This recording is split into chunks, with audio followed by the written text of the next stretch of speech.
actually really appreciated that, but it really showed me that my life and well-being was really in someone else's hands. So I grew up here in Los Angeles, California, and I've lived here my whole life. So it's one of those things where you don't really know anything different, blue or red. And I grew up in a house, actually. So a house that was being built across the street from where I was living. So it was just a dirt lot. And my dad one day was like, that's going to be your house. And I was like, but it's just dirt. So I got to see my childhood home being built, and I was the first person to live in it, and we got to make it our own. And that was kind of my exposure to real estate. And my mom owned her house. My dad had owned houses before, and he didn't have a lot of success with real estate investing. But I always saw real estate as like something special because I had friends who didn't own homes, right? I had family members who did not own homes.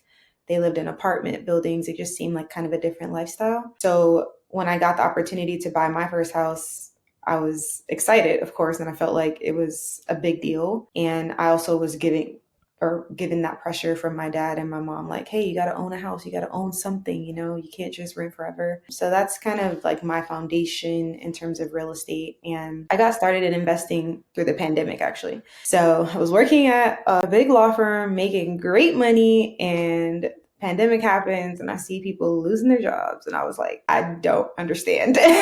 Like people, one day everything is good. The next day they can't pay their mortgage, they can't buy groceries. And I just thought it was catastrophic. And my employer decided that they weren't going to lay people off. Instead, they gave us all a reduction in pay. Like everyone across the company took a pay reduction so that they wouldn't have to lay people off. And I actually really appreciated that, but it really showed me that my life and well-being was really in someone else's hands. And, given all the free time we had in the pandemic, I started listening to podcasts and reading all these books. And that was my exposure to real estate as an investment vehicle. So, Okay.